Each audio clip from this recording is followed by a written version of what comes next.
on the call by the Governor of Mombasa, His Excellency HASSAN JOHO, to collect signatures and dissolve the County Assembly of Mombasa.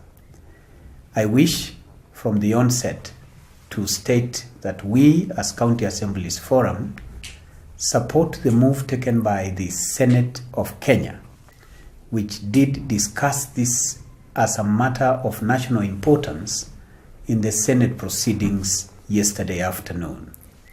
Our position is that no governor has such powers to purport to dissolve a county assembly. The Constitution of Kenya 2010 and Article 176 establishes county governments that are made up of county assemblies and county executive.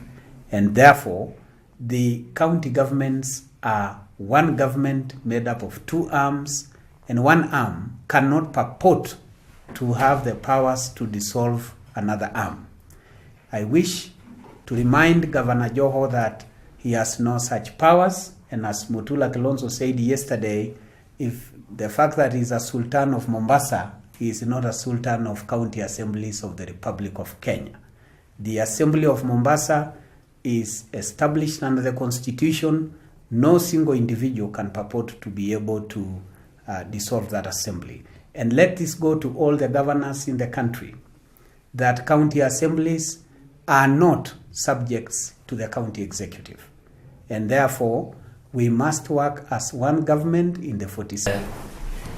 Immediately that this matter came up, as a concern of the CAF, we were in contact through the chair with the Senate, and the Senate has taken up this matter, and we are watching very closely what direction these proceedings take.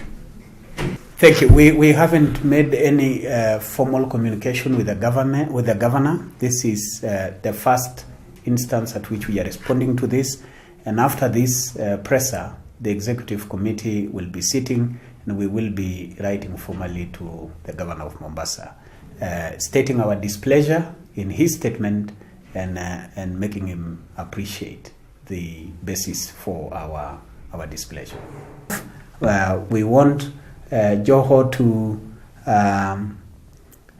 to state that what he said perhaps was erroneous, and apologize to the Assembly of Mombasa and the 47 assemblies of the Republic of Kenya. Immediately that this matter came up, as a concern of the CAF, we were in contact through the chair with the Senate, and the Senate has taken up this matter, and we are watching very closely what direction these proceedings take.